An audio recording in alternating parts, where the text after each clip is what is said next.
We're here today to show you all how we primarily feed Dior, which is by mouth.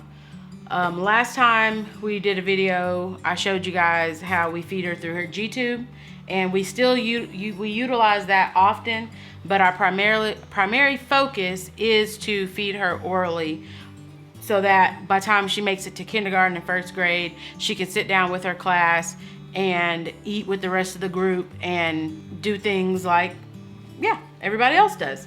So we are at a point in our feeding therapy where Dior has gotten over the hump of not taking anything by mouth, because when we first went, she wouldn't take anything. And so now we are at pureed food. And so tonight what we have for her is, I don't know if you can see it, but we've got tomato soup and we've got pureed hibachi. We had hibachi, and Dior has not been picky at all, and she will eat hibachi. So we have pureed it up. She's got all the veggies, the meat, and a little bit of the rice in here, pureed it up. And we've got her some Ripple milk to drink that has strawberry added carnation breakfast milk to it. She's also listening to her iPad. It works as a reward system for her. So we typically will pause it or take it away when she does not take her bite. But as long as she's continually taking a bite and taking a drink and going at a pretty decent speed, we just let it play. First, I'm going to start off with some of the exercises that were taught to us to do at the clinic. And these exercises work muscles in her mouth that she did not learn how to work on her own. So pretty much the whole first year of her life, she was nothing by mouth because she aspirated. We did a study where we saw where the food was going, and she was cleared to have foods by mouth around like a year, or just over a year or something like that. And so we have been in therapy trying to get her to learn how to eat. So she was diagnosed with dysphagia, and the exercises that we do, as well as the feeding, taking it tier by tier, starting with purees, small bites, small amounts, adding a little bit of texture to it, and we're working up to being able to chew.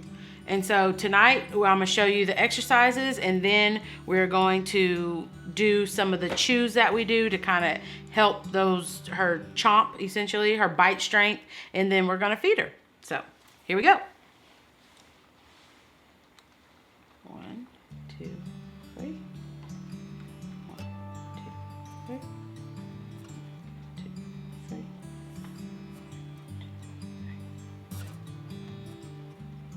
And we've been doing this so long, most of the time she's just used to it, and she does not care if it's when we first started, she didn't even want us to do the exercises with her. So right here I have an oyster cracker, and what I'm gonna do is put it in the back of her mouth on her molars, and I'm gonna ask her to bite down. That's gonna work on her chews, because those are the teeth that you use. Big open. Big open. And she's kind of resisting right now, which is pretty typical. Come on. Good.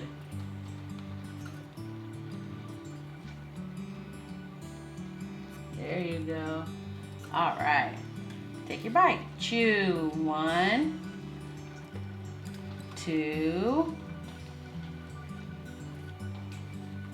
3. Good job. And we try to just let her do the chews and then take the food out, because we just want her to focus at this time on chewing. Like, take your bites. That's what we have to do, because before you swallow or do anything, you have to chew. So, yep, you want more? All right, here we go. Big open. Good job. Bite. 1. Good job. Take your bite. 2, 3, 4. Good job. And so with these chews, It doesn't have to be crackers. It can be anything typically that has a decent crunch. So we do cereal, we'll do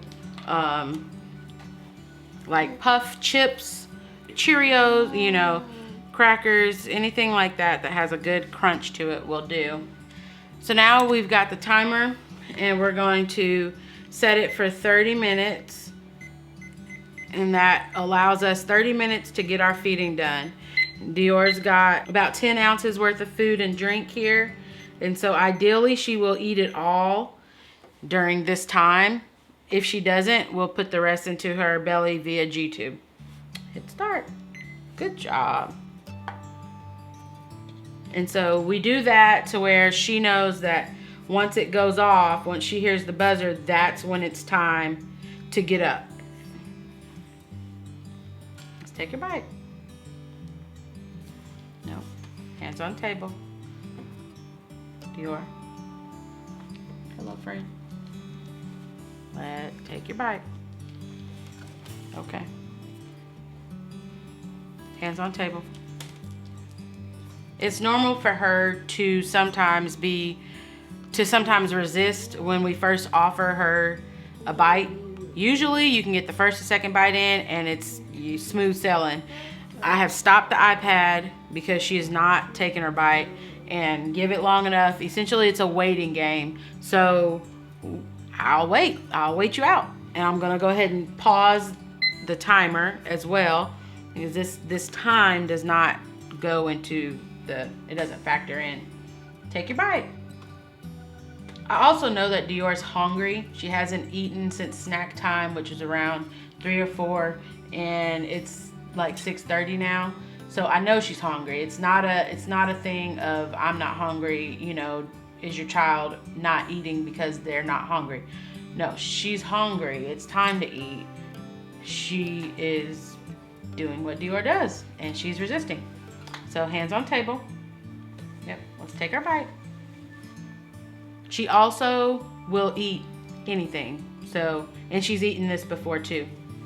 So I know it's not she doesn't want what I have. It's just a matter of goodbye. That face is normal as well, because the first bite of pretty much anything she does not like. So what I'll do is I'll do a bite of food, and then I'll do a sip of a drink, and then I'll do a bite of another food, and then I'll do a sip of drink. And so we just kind of go round and round like that.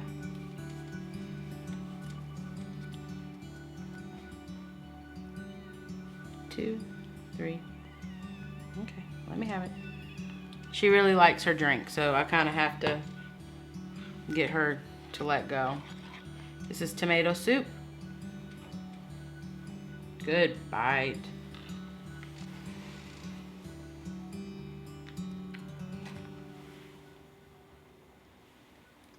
Good bite. So when Dior does do what we want her to do, which is take her bite, here, big open. We have cues that we say. So when we want her to take her bite, we'll say either take your bite, or we'll say big open, which is open your mouth big. How would we do that? Good bite. That's a cue. When she does what we want her to do, we'll say good bite. We try to only have a few things that we use talking wise while we are feeding Dior, because what we have learned is that talking can be positive enforcement. And so when she's resisting eating like she was earlier, the only thing we say are our cues. Bites turn, big open, and good bite when she finally does what we do. We don't want to give her any more, you know, positive feedback than what she needs. Straw's turn is another cue that we use, and we give her about 3 seconds. Yeah, 3. Good job. Because Dior will drink it, as most kids do, she will drink all her drink before she eats all her food. So we give her about 3 seconds, and she typically does really well with drink. Big open. Good bite. Most kids are in the feeding program for at least a minimum of 2 years. It's been 1 year that Dior has been in the program, and she's made a lot of progress. We will go all the way up until she's eating on her own, eating all types of foods, chewing well, and eating in a good amount of time. It's a great place, and I'm so thankful for it, because I didn't know when my child was going to eat by mouth, because she would just fight it so bad. We got about 5 minutes left, and when we good burp. Shaw's turn. We have finished all of our, well, just about all of our drink. Where's it at? Okay. We have finished all of our tomato soup, and we're finishing up on our hibachi. And once we're done, we'll say all done, and that'll be it. All right, we're at about 25 seconds. Last bite. You gonna take it? We did not finish our whole meal, but the goal is to get it all in, and whatever we don't, we'll push in, you know, through her G-tube. Once the timer goes off, I'm gonna let her hit the button, and that signifies that we're all done. Here we go. Good job. And we're all done. This is all done, and this is all done. So we're all done, and I hope this was helpful. If you guys, I know you guys probably can't comment on our link, or comment on our video, but if you hit like or share, subscribe, that lets us know that we are, you know, to continue these videos. We're on Instagram. Feel free to leave us a comment, like our stuff over there, and we'll continue making these videos. Thanks so much for the support. See you later.